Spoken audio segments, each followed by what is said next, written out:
Salut, c'est Fred de la Gaming Family. Alors aujourd'hui dans cette petite vidéo, on va parler de la deuxième mise à jour de ma tactique perso et dispositif. Alors ce dispositif m'a enfin permis d'accéder à la division 3. J'ai vraiment eu pas mal de soucis pour passer de la 4 à la 3. Donc j'ai un petit peu retesté plein de dispositifs. J'ai testé des dispos avec de la défense à 3. Alors ça, je vous déconseille. En tout cas, moi, j'arrive pas du tout parce que dès que vos deux ailiers sont hors de portée, en fait, s'ils reviennent pas correctement en défense, vous faites prendre en contre-attaque, vous avez plus que 3 défenseurs. Et honnêtement, je trouve que c'est très très compliqué de défendre avec 3 défenseurs. J'ai retesté du 4-2-3-1. Alors ça, j'ai trouvé pas mal. C'était très solide défensivement, mais ça manquait un petit peu d'offensif, justement. Et puis, finalement, je suis revenu un petit peu sur le 4-4-2, parce que je remarque quand même avec 2 buteurs, ça fonctionne bien. Mais le 4-4-2 que j'avais fait, si vous avez vu mes 2 premières vidéos, il est très bien, mais je trouve qu'un peu difficile à défendre. Alors, il est bien offensivement, mais défensif, des fois, c'est un peu compliqué. Donc je suis parti sur un 4-2-2-2. Je pense que c'est bien dans cette version de FIFA, en tout cas pour moi, d'avoir une défense à 4 plus 2 milieux défensifs. Ça vous fait quand même un bloc qui est très solide derrière. Et puis le 4-2-2-2, ben, je l'avais déjà testé pas mal dans le FIFA 21, j'avais bien aimé. Là, au début de ce FIFA 22, j'avais trouvé qu'il était. Enfin, j'arrivais plus trop. Mais là, avec les réglages que j'ai fait, honnêtement, c'est parfait. On arrive à bien défendre. On est vraiment offensif, avec beaucoup de solutions en attaque. Donc je vous laisse découvrir en fait bah, simplement le dispo et les différents réglages. Comme d'habitude, ben, likez, partagez, abonnez-vous. Et puis je vous dis à bientôt pour une prochaine vidéo. Allez, ciao. Voilà, comme je vous le disais juste avant, donc j'ai enfin atteint la division 3.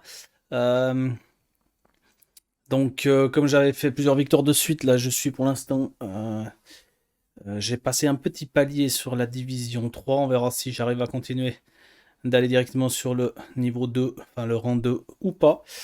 C'est pas la question du jour. Donc pour ce qui concerne le dispositif, donc voilà l'équipe actuelle.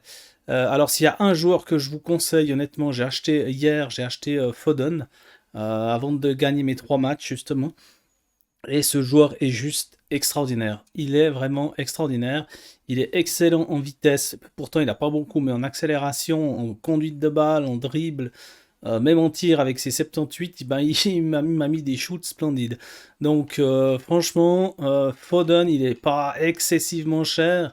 Dans les 25 000, si vous avez les moyens de vous l'acheter, honnêtement, allez-y, les yeux fermés, parce que c'est vraiment une perle ce joueur. Donc au niveau de la formation, alors là c'est pour avoir le collectif que je me suis mis comme ça. Bon, j'ai racheté Son, Rezus que j'avais packé, dommage parce que je l'aurais bien revendu, il vaut 200 000, mais je l'ai eu dans un pack non vendable. Et puis au niveau de la défense, bon, on a toujours Walker que j'avais également packé au début.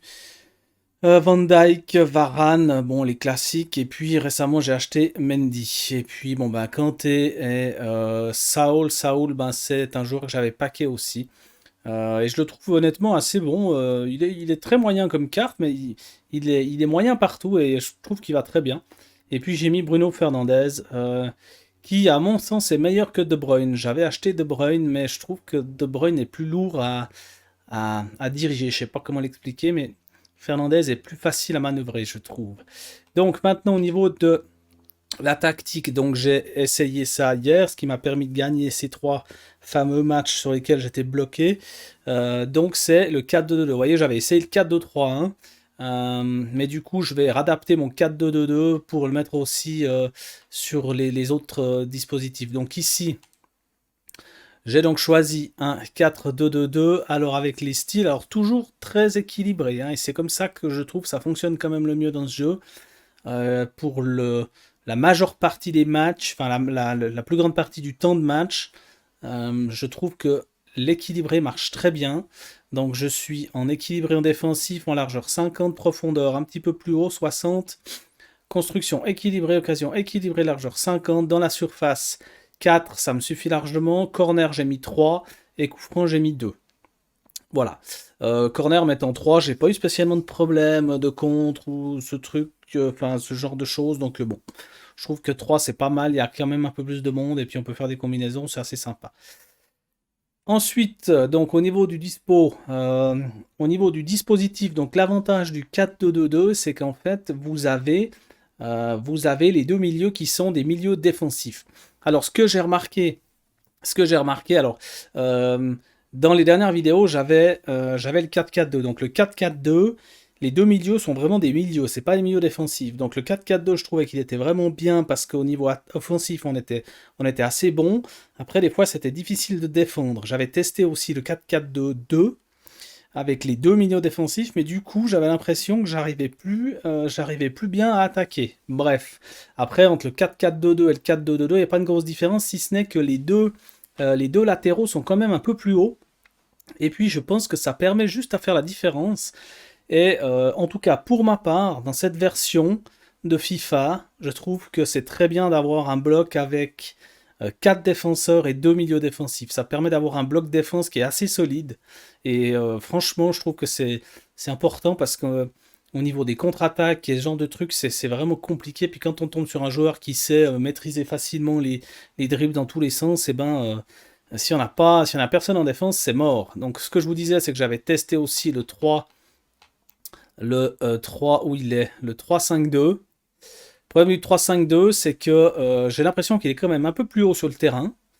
Et puis que 3 défenseurs, du moment que vos deux latéraux sont trop devant, si l'adversaire part en contre-attaque, il vous passe dans les couloirs et franchement, on peut rien faire. Donc j'ai laissé tomber ce dispositif. Donc honnêtement, tester le 4-2-2-2 avec les instructions, c'est toujours du standard. Hein. Donc ça, les Mendy et Walker, c'est rester derrière en attaque. Ensuite, Kanté, on a coupé les lignes de passe, rester derrière en attaque, couvrir centre. Saul, alors lui, je l'ai mis par contre sur monter cette fois-ci. Je ne l'ai pas laissé derrière en attaque. Ça permet d'apporter un peu plus au niveau offensif. Après, il faut faire attention. Si vous avez trop de mal à défendre, et ben lui, vous le laissez aussi derrière en attaque. Moi, je trouve que c'est pas mal de faire monter un des deux milieux, celui qui est le meilleur au niveau de l'attaque, vous le faites monter. Et si vous voyez que c'est trop et que vous n'arrivez plus à défendre, bah, vous les laissez les deux derrière. Ensuite, Son. Son, je lui ai dit de rester devant, rester aux abords de la surface, et puis c'est tout. Et puis Gabriel Jesus, la même chose, rester devant, rester aux abords de la surface, parce que qu'ils se jettent tous dans la surface, moi ça m'arrange pas spécialement, surtout que les tirs sont très très souvent contrés dans cette surface. C'est très difficile de marquer, il y a toujours un bloc défensif qui vous empêche de la mettre dans les buts. Donc bon, je pense que s'il reste aux abords de la surface, on a plus de chances de pouvoir faire quelque chose, même éventuellement qu'un tir de loin, d'enrouler, quelque chose comme ça. Et puis Bruno Fernandes et Foden, donc les deux, je leur ai mis dans le dos de la défense et resté devant. Voilà. Donc le fait que ces quatre-là, en fait, restent devant et que eux restent en bloc bas, restent derrière en attaque, mis à part Saul qui va monter et apporter un peu son soutien pour pouvoir distribuer des ballons, je trouve que c'est bien équilibré comme ça, en tout cas pour ma part, parce que ça me permet d'avoir un bon bloc défensif, et quand je récupère la balle, je peux facilement renvoyer vers l'avant, parce que j'ai les quatre qui sont là, qui sont assez hauts sur le terrain, et qui tout de suite vont apporter de l'offensive à ma construction. Donc j'ai vraiment l'impression de pouvoir faire du jeu, pouvoir attaquer, pouvoir bien défendre, et pouvoir vraiment euh, porter le danger à l'adversaire, ce qui n'était pas forcément le cas avec le 4-2-3-1. Avec le 4-2-3-1, ça marchait bien, c'était très solide aussi défensivement, parce que c'est aussi un dispositif avec 2 MDC, euh, mais j'avais beaucoup plus de mal à vraiment trouver des occasions et puis à mettre l'adversaire en danger. J'avais vraiment l'impression qu'avec le 4-2-3-1, quand j'arrivais dans les 16 mètres en face, c'était déjà trop tard, ils étaient déjà tous replacés, c'était fini. Alors que là, on arrive à contre-attaquer ou attaquer plus rapidement, même en étant justement équilibré de partout. Voilà. Donc en tout cas, pour ma part, c'est un dispositif qui fonctionne, je vais le garder. Je vais continuer avec ce dispositif-là, et puis je vous redirai dans les prochaines vidéos ce que ça donne, si ça me permet de continuer de monter, d'aller plus loin. Donc pour l'instant, je vais le laisser comme ça. Après, Je pense que je vais l'utiliser aussi pour les autres plans de jeu. Je vais peut-être faire la même chose en défensif. C'est-à-dire que là, je pourrais me mettre en 4-2-2-2 comme ça. Et puis, alors évidemment, il faut que Rezos il aille à droite. On va laisser Foden ici. Et puis, qu'est-ce qu'on a? Ouais, et puis Son. Voilà, on va le faire comme ça. Et puis à ce moment-là, justement pour plutôt conserver le score et puis être plutôt défensif, alors je resterai quand même équilibré. Je vais essayer de descendre ça un petit peu sur les 30, profondeur 30. Et puis au niveau de la construction, je vais me mettre sur long ballon et possession. Voilà, ça sera pas mal, je pense. Et puis au niveau de la largeur, je vais me mettre à 50. Ouais, 30 c'est peut-être un peu bas, je vais me mettre à 35. Et puis la largeur, là, je vais la laisser à 50. Et puis ici, on va peut-être être un peu moins agressif. Donc ça me permettra, avec long ballon, possession, c'est-à-dire de plutôt garder la balle, mais de peut-être justement envoyer sur les attaquants en profondeur. Et puis au niveau des instructions, à ce moment-là, je vais leur demander de tous rester derrière en attaque. Saoul aussi du coup. Et puis Son il va cette fois-ci alors revenir en défense. Revenir en défense.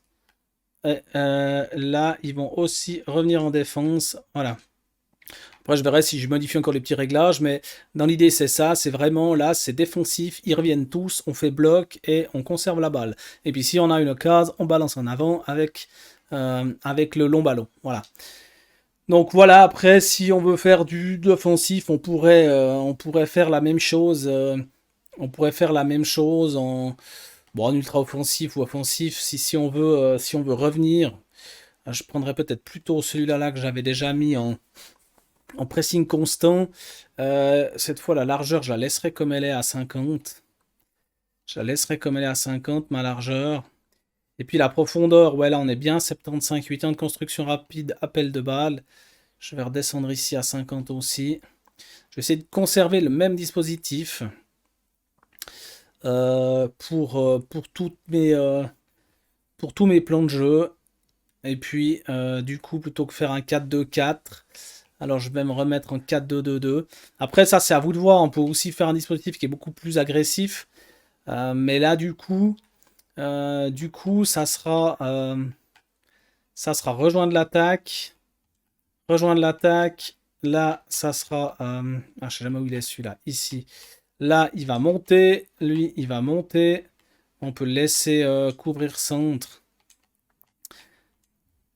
Eux, ils vont rester devant aux abords de la surface. Rester devant aux abords de la surface. Eux, ils vont faire dans le dos de la défense, rester devant, dans le dos de la défense, rester devant. Voilà. Donc là, c'est tout le monde devant. Donc ça, c'est vraiment le dispositif. Il faut pas l'utiliser. Il faut l'utiliser juste à la fin si vous devez vraiment revenir et puis que c'est votre dernière chance et puis que vous voulez tout mettre devant. Parce que là, avec un pressing constant, construction rapide et tout, vous allez prendre des contres à vitesse grand V. Hein. Donc là, c'est vraiment, vous êtes mené 2-0. Il reste 15 minutes de match, vous activez ça et puis vous priez pour que votre adversaire soit totalement étouffé et puis du coup que ça vous permette de revenir. Mais si vous arrivez à revenir, vous repassez en standard. Hein. Donc moi je jouerais principalement avec ces trois-là en fait. Donc défensif qui serait donc mon plan de jeu principal. Après, si je veux garder le score, que je veux faire tourner vers la fin parce que je vois que ça se passe bien et puis que j'ai pas envie de lâcher, je me mettrai plutôt avec ce style ultra défensif et puis l'ultra offensif pour vraiment tout détruire, mais aussi des grands risques de prendre des buts. Hein. Voilà, donc c'est tout ce que j'avais à vous dire pour cette petite vidéo. Donc pour l'instant, je vais continuer comme ça. J'espère qu'elle vous aura plu. Lâchez un like, partagez, abonnez-vous. Et puis, n'hésitez pas à me dire dans les commentaires si ce dispositif vous convient, si ça vous a aidé ou pas. Et puis, je vous dis à bientôt pour une prochaine vidéo. Allez, ciao!